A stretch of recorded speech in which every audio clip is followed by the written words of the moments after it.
Ahsoka, Balance of Truth. Book 1, Chapter 18. Fingers steepled before him, Sidious's gaze rested upon something well outside the mortal realm. Yellow eyes penetrating the veils of the Force, yet incapable of determining the focus of his visions. Despite his mastery of it, it seemed it was shrouding certain aspects of itself that had typically been clear channels for him. Constant thoughts of riotous confusion were assailing him, bits of unfinished thought congealing into a chaotic mess his mind was becoming. Too many questions left with no conclusions gathered, he thought aloud. His astute visionary practices yielded no shred of confirmation one way or the other as to what was on the horizon, and his anger began to brew anew. The Force seemed to be repelling the answers he sought, or more to the point, warring with itself over his ability to negotiate it. The dark side, ever willing to guide its property, seemed to be clouded by the balance of the Force. This further confounded his already delicate thoughts regarding his apprentice and the reemergence of the Togrutan Padawan. He blew out the breath he was unaware he was holding and slowly stood before the desk in the dimly lit chamber, the deep violet folds of his outer robes falling from his knees to shroud him completely. The confines of the Sith temple beneath the towering construct the Jedi had erected centuries ago on Coruscant was still proprietarily his alone. The irony of the Jedi's folly would forever add a bit of sardonic humor to his thoughts while carrying out any tasks he beset himself to. He was avoiding the most significant questions, however, as they were the ones that, if answered truthfully, would expose his weaknesses. Operating as he had been with no misgivings of consequence, things had panned out precisely as he had foreseen, but at the fractured cost of becoming the sole proprietor of the vision of the Sith. Although loyal and obedient, his apprentice was in the throes of operating under a different agenda. He bowed his head slowly and realized he was to blame for the divergence. The questions assailed him immediately at that point. Was it not, after all, encouraged to seek new paths once the Sith agenda had been established? He thought to himself. Yes, of course, he surmised, answering his question. But not at the cost of all we have accomplished, he said, slowly ebbing from the depths of subconscious regret began to surface. Perhaps Plagueis was correct in his estimation that a co-chancellor was needed to maintain order. His mind focused intently on the night he stamped the life out of his former master, bringing the myriad of details from the ornate stateroom into brilliant clarity. With my guidance and your charisma, we will soon be able to initiate the final act of the grand plan, Plagueis said, and Palpatine knew he meant it. We have achieved that and so much more, Master, he countered with the slow enunciation of the final word upon returning his thoughts to the present. What that did not accommodate, however, was the divide between himself and Vader, the very reason this line of questioning was initiated. He knew the grand plan would have been satisfied if he was still the apprentice. Still, the totality of the power he had immediately granted himself the next day, after the apprentice became the master, would have been years to come. Palpatine would not wait, could not wait. He had always been an opportunist and seized the chance to ascend both thrones within hours. He performed his usual diligence in eliminating doubt, but this thought would not abate. Palpatine was losing his focus, the anger within taking complete hold of his senses. He lowered his head again and turned around slowly, to slow the aggressive emotions that would counter his resolve. He sat at the desk again and folded his hands before him. Palpatine returned in intense focus to that of Plagueis. To the night, he recited his prepared commencement speech for his ascendancy to the chancellorship. He had no interest in the words he remembered so clearly. His only interest was the form of Plagueis. Once established, he's let his mind slip into meditation. The enormity of the task at hand is a revelation, Sidious. Ambition has always been your strongest characteristic. However, we will still need the Senate and regional bureaucracies to maintain order. The beings in the galaxy will still need to feel they are a part, or it will all crumble around us, Plagueis advised. The authoritative dictates of our empire will be embraced, or they will not, Master, Sidious interjected. Many in the galaxy would gladly accept absolute rule in exchange for peace and safety in their systems. Those that do not will be dealt with in short order. Aha, Sidious. And as to that I ask you, how do you propose to deal with dissident systems? You would require more than an army, in my estimation.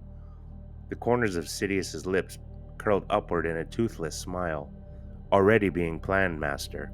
The mobile battle station will be our anchor in establishing order throughout the galaxy, Sidious replied.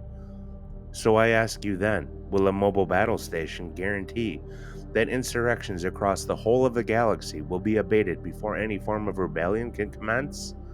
Plagueis asked. The smile across Sidious's visage only grew more prominent.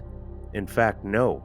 Accounting for distances across the midrim, the seclusion of several thousand outer rim systems in the expansion regions, we will require 3. Plagueis erupted into raucous laughter. Through the respirator mask, the sound was incomparable. Sidious, you have established new heights for your ambition, and lows for your insolence. Sidious was surprised to receive the latter portion of that reply. Master? You didn't believe I would allow you to follow through with this travesty you proposed, did you? Plagueis asked with sincerity. The color flushed from Sidious's complexion. That was the last thing he thought he would hear. Plagueis continued, Sidious, although your ambitions in the conquest of power are to be commended, you didn't seem to have considered the consequences of subjugation. Peace through fear is not the issue, Sidious, because fear is insufficient to ensure cooperation. As I've already mentioned, the people will need to feel a sense of inclusion, or there will be an uprising. One being with a sense of purpose has the power to bring all you propose to create crashing down around you. As you had intended, the droid fills my glass to the brim with the sweet Celestin wine of incomparable vintage. It fills my senses with pleasure to see the glass full, the smells sweet, the liquid inviting, and my mouth salivates in anticipation. Regardless, the glass will empty, the bottle will empty, the case will empty. What satisfies your appetite is an intoxicant of a different sort, Sidious, but that too will empty. What you're left with then, there is no return from, and even the dark side will balk in your attempts to return to favor. The furrow of Sidious's forehead deepened as his eyebrows dropped slightly, and the smile vanished entirely from his lips. It seems, then, Master, that we are at odds. You lack the vision necessary for the grand plan to proceed to the heights I have foreseen. Then, it seems, apprentice, that you have a job to do, Plagueis responded.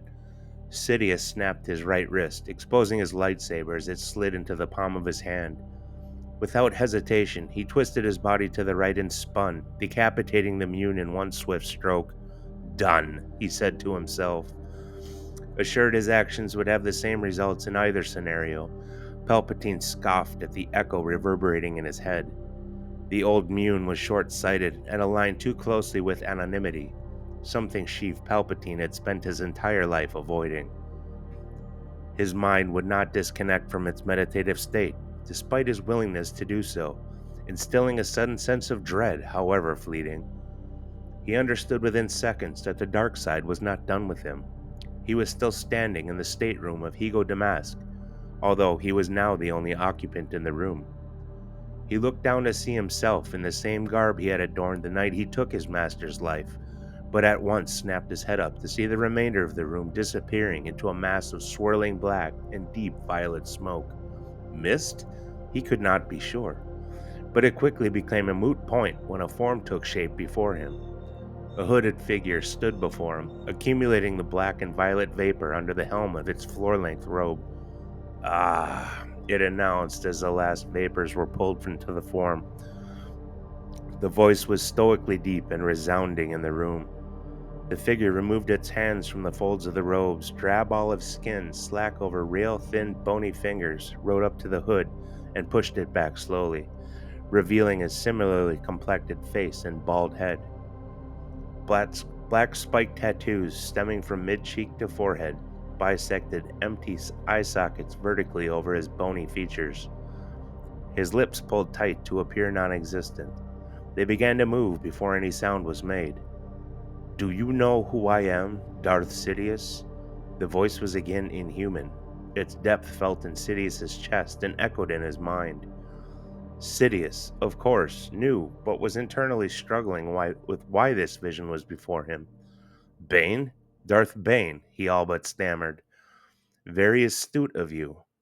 The words reverberated again from everything as Sidious's ears registered their measure with an almost metallic echo. Have you ever heard the tale of Darth Sidious the Cunning? Ahsoka entered the cockpit access doorway with her left hand on her temple, her right arm cradling her chest.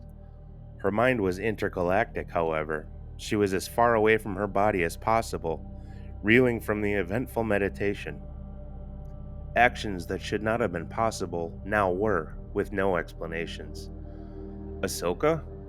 Kawani said for the third time. Sorry, Kawani, for everything, she trailed off quietly, wondering what everything meant. We've been through that already. We can come back to that again later if you're so inclined. But we're here, Kawani flatly stated, never taking her eyes from the view before them both. Ahsoka looked up to see the hovering green mass of Dagobah before her, encompassing the expanse of the transparent steel canopy. Every shade of green was represented in the view from their lofty perch, a chaotic mass of teeming life. Active storms were visible in the northern hemisphere, bright yellow and white flashes illuminating the atmospheric layers of mist and cloud. Scans are negative on just about all forms of civilizations and tech. Massive lifeform readings, though, Kawani remarked. No active transmission frequencies, HoloNet access, or significant trace power signatures. There are several low-band communications active, however, I can't seem to access them on frequency scales. Ahsoka, are you sure this is the right place? Yes, a voice exclaimed in Ahsoka's mind. The Force will guide you. She recognized it immediately. Qui-Gon, she thought to herself. Ahsoka? Kawani asked again. Yes, Kawani, this is the place, Ahsoka replied.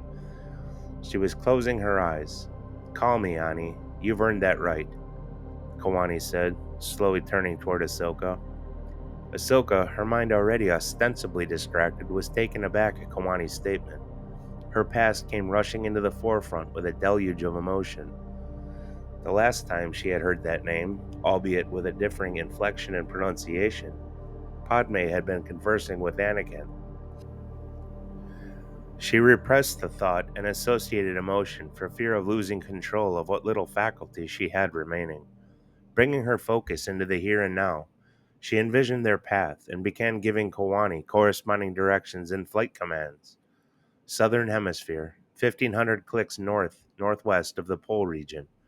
Reduce speed to 1/4 after atmospheric breach and shut down all non-essential systems. Her eyes still closed, she envisioned their final descent. She heard corresponding signals that Kawani was executing her directives as the hyperdrive, holo, and comm suites issued descending tones. Shielding and weapon systems as well, Ani, she said softly with a nondescript wince. There was a moment of hesitation, but they, too, issued audio proof of being powered down. I know, Ani, but we won't need them. She felt the questions Kawani was about to ask, but smiled slightly, knowing she didn't need to vocalize them. It came as no surprise to Ahsoka that Qui-Gon was indeed correct. She could sense the ribbons of energy, intent on guiding them to their location. I will assume you've been here before, Kawani offered mildly, hoping she was correct. Ani, I don't think so, but this all feels familiar to me simultaneously. Like I've dreamt this before. She could not help but emit a slight laugh. Or maybe I'm just making this all up and leading us into the side of a mountain range. She laughed a little louder at her comment. At first, Kawani didn't laugh, her mind a jumble of questions that never seemed to get answered, but she couldn't help herself from giggling along with Ahsoka. The first 15 years of my life, I was trained to let go of emotion, and the last 20 to train myself to survive in the galaxy constantly on the run. Here, in this place, I sense nothing but solace and peace. So forgive me for possibly overreacting, but honestly, this is the first time since leaving the Order I've felt home, Ahsoka admitted once the laughter allowed. There was a fleeting sense of loss when mentioning the Jedi Order, but it left her thoughts as fast as it had entered them. Ahsoka, I can't say I understand how that would feel, but I can certainly understand the feeling of being at home. Embrace it, Kawani commented. The D5 broke through the final layer of atmosphere without reprieve from the thick cloud cover they had encountered upon the initial atmospheric breach, almost as if it were alive. I will kill the ions and finish the approach with repulsors. This stuff is near impenetrable on scanners, and I don't have visual on anything more than a meter ahead of us, Kawani relayed. A hand on Kawani's shoulder, Ahsoka gave it a little squeeze in acknowledgement. The repulsors engaged, the ship's interior was beginning to drone into a relative silence as the ion engine's whine faded. She immediately drew into herself as the emotional high from her outburst of laughter subdued her into melancholy. Then, the gravity of the situation manifested itself in her conscious thought. I haven't seen you since the day of my tribunal, she said to herself. Her mind was reeling from the events that day, and smiling internally, knowing she had made the best decision for herself. Sudden waves of various emotions assailed Ahsoka at that moment. Fear, nervousness, anger, betrayal, guilt, and a certain measure of regret. She focused on the guilt, but didn't need to search for the cause. Anakin. All these years later, she was still clinging to it despite enormous efforts to grow beyond it. Once she learned the absolute truth of what he had become, he had also brought that guilt back to the forefront. She knew better. She knew better than to accept any blame whatsoever for what he was now, but she couldn't elude the feeling. Closing her eyes yet again as her sense of proximity was coming into direct alignment with the path the Force had laid before her, she knew they were close to their destination. And with that, she categorized each singular thought and associated emotion into her subconscious. She knew she would need a clear, focused mind. Ani, 2-degree negative approach, engage landing gear, 0 forward, and increase repulsors to 80%. Again, the cacophony of audio feedback from each relative system engaging on Kawani's keystrokes and switch flips assured her that a definite trust had been built with the Mirialan. The gravitic chugging hum of the repulsors finding solid purchases gave her reason to trust herself.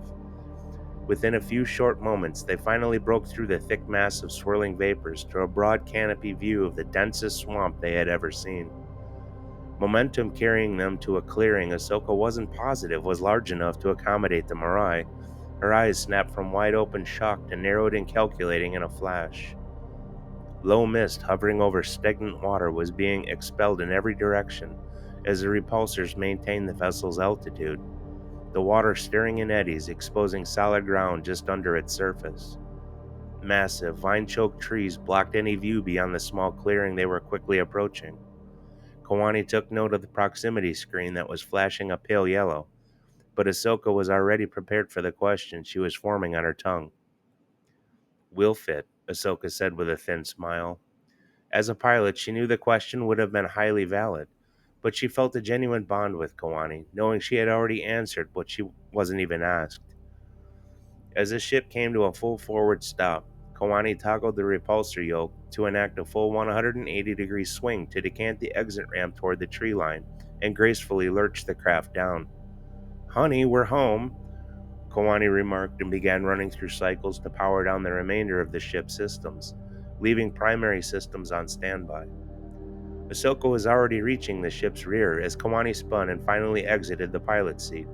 Having no idea what to expect, she let out a muted sigh, shook her head slowly, and followed Ahsoka to the aft of the vessel. Depressing the large ramp switch, Ahsoka had an inexplicable and sudden urge to run far away, leaving everything and everyone behind her. She suppressed the thought as a depressurizing hiss issued forth from the ramp mechanism, relating the sound itself to carry those suppressed thoughts from her. The simple meditative practice worked as her mind shifted gears to heightened senses. She felt more than heard Kawani's approach. Ani, I have no idea what to expect here. but know that I will always be there for you. She turned her head slightly in Kawani's direction.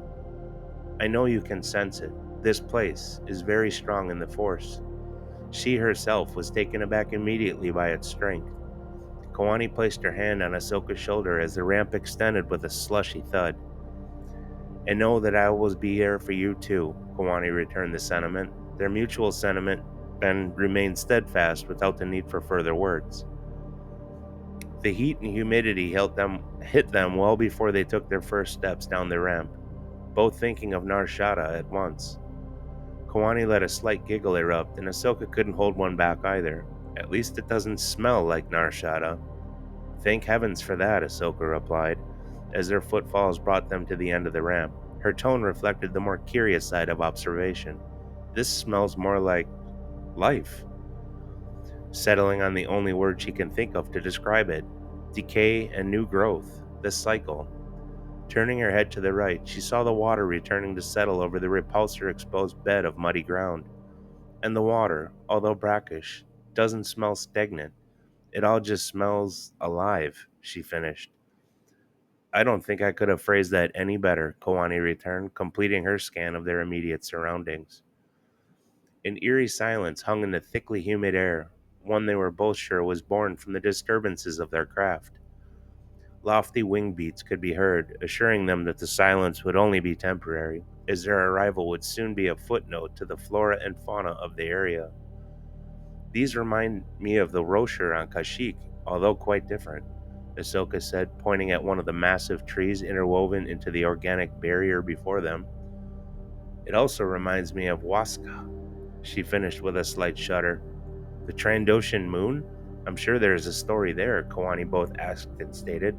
Yeah, a long story, replied Ahsoka, a look of disgust in her eyes. Picking up on Ahsoka's sentiment, Kawani let it go and returned her focus to the formidable line of trees before them.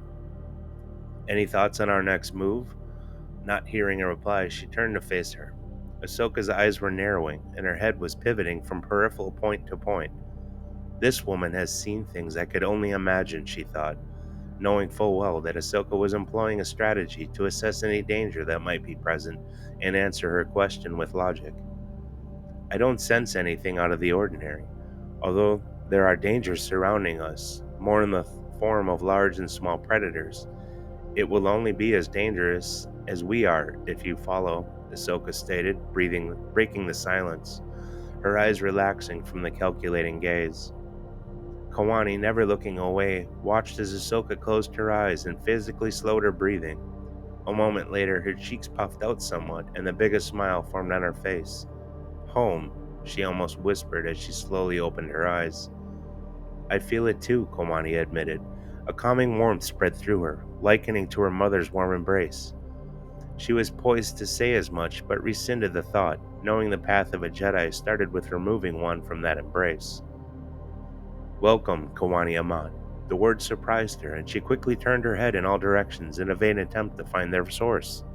The sound, almost inaudible, was pleasing as opposed to mysterious, instilling comfort rather than fear.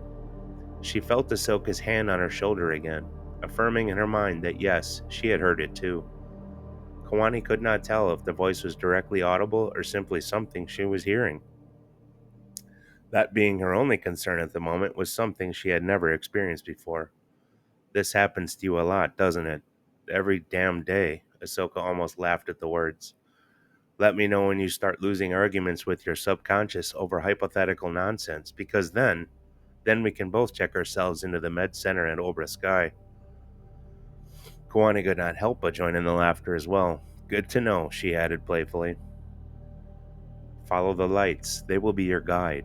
They both heard the command in unison as they focused on four small dancing balls of soft white light, tossing, turning, and swirling among the tangle of vegetation before them. And now we're following lights, Kawani said with a good helping of light-hearted sarcasm. Annie, I've got a very good feeling that this will be the closest thing to normal that happens today. Ahsoka couldn't help but respond. The lights led them through the densest curtain of choking vines, underbrush, scrub, fallen tree limbs, and massive entanglements of impossibly large root clusters either of them could remember encountering, and into a verdant maze of enormous tree trunks, strewn boulders, patches of damp and soggy mosses, and pools of the same brackish water, the foggy mist layering everything as solitude returned to these wilds. Each footfall temporarily cast the mist aside, only to have it fill that void again when their feet left purchase. Sounds started to make their way back into an audio landscape. A splash of water was interrupted by the croak of an amphibian. The cascading chirps and buzzes of various large and small insects, both near and far, were eclipsed only by the squawking of large avians well above the ever-dense fog line. The telltale sound of movement came from every direction, a slither, a patter. Small swirls traced the creature's path as the mist fought hard to recongeal itself behind them. "You know the voice, don't you?" Kawani said unexpectedly, surprising Ahsoka. "I do." She took a moment to form her following statement carefully, more for her benefit, to minimize her confusion. "A Jedi Master who had passed on to the Force more than 30 years ago," she finished, feeling a certain satisfaction in leaving it at that. "Why?" "No reason, other than it sounded familiar." Kawani struggled with the last. She was sure she had heard it before, but had neither the inclination of when it might have been, nor the context of what it may have said to her. Aside from that, though, we're trekking through an alien swamp, following glowing lights on the word of a dead Jedi. An attempt, of course, to settle her nerves given the situation.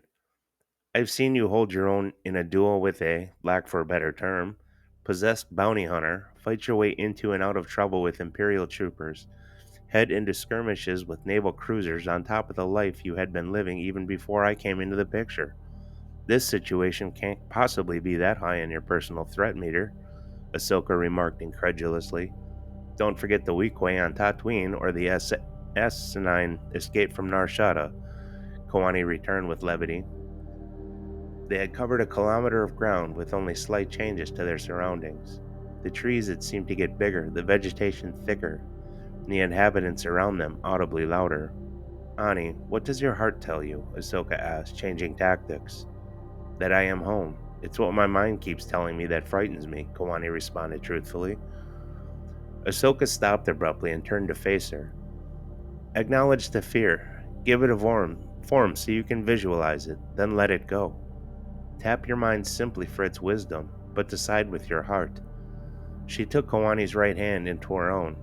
"Ani, close your eyes, then tell me what you feel." "Warmth, compassion, trust," Kawani said, pausing between each description after a long deliberation. "Which of those feelings relates to fear?" Ahsoka challenged. "None of them." Without waiting for her answer, Ahsoka brought her hands down and closer to the ground. Kawani got to her knees in response, her eyes remaining closed. A large serpent had emerged from the mist at Ahsoka's feet, scales almost translucent in a dulled white hue, a perfect camouflage for the persistent fog and mist of the bog. Its form elongated and curious, opposed to coiled and agitated. A solid black forked tongue was periodically darting in and out of its mouth, and its eyes, a rich amber, were focused entirely on their hands. Ahsoka reached out with her conjoined hands and placed Kawani's fingertips on the scaly surface behind the serpent's head. "And now?" Kawani's hand jerked away ever so slightly, but re-engaged the smooth scales in the blink of an eye. "Honestly, I feel the same thing." The surface was cool, but the warmth was there underneath. Compassion, but centered differently. "Trust. An absolute trust," she replied in a thoughtful tone. "Exactly," Ahsoka said. "Now open your eyes." Ani did, and recoiled her hand immediately. The serpent's head shot back quickly and began to coil itself. She had known it was some form of serpentine wildlife, but was startled to see how large it was, its head more than twice the size of her hand. Ahsoka flattened her palm in its direction, and the tension in the animal was released. It flicked its tongue again, blinked, and casually slithered back into the mists. "Your sight can deceive you. If you trust in sight alone, your mind has already lost its battle with reason," Ahsoka said. Kawani glanced over Ahsoka's shoulder at the hovering lights floating gently, making casual circles. "They aren't going anywhere, Ani. Ahsoka said, looking into Kawani's eyes. This is part of the journey. You said to tap my mind for its wisdom, Kawani said questioningly, refocusing on the conversation. Yes, absolutely, but I also said to decide with your heart. Ani, you didn't sense or express any fear until you physically saw the serpent. What changed? Kawani was silent for a long moment, glancing between her hands in Ahsoka. I understand what you're saying. The lesson, she paused. It will take time to put into practice, she finished. Ahsoka flashed Kawani a warm smile. The lesson is simply a measure of trust. Learn to trust yourself, how you've come to trust me. She cast her eyes down somewhat, her face suddenly downtrodden. A lesson even some Jedi couldn't piece together. Indeed, interjected Qui-Gon's voice again. Ahsoka let go of the pain her comment brought and blew out her breath, her heart heavy from the conversation's path.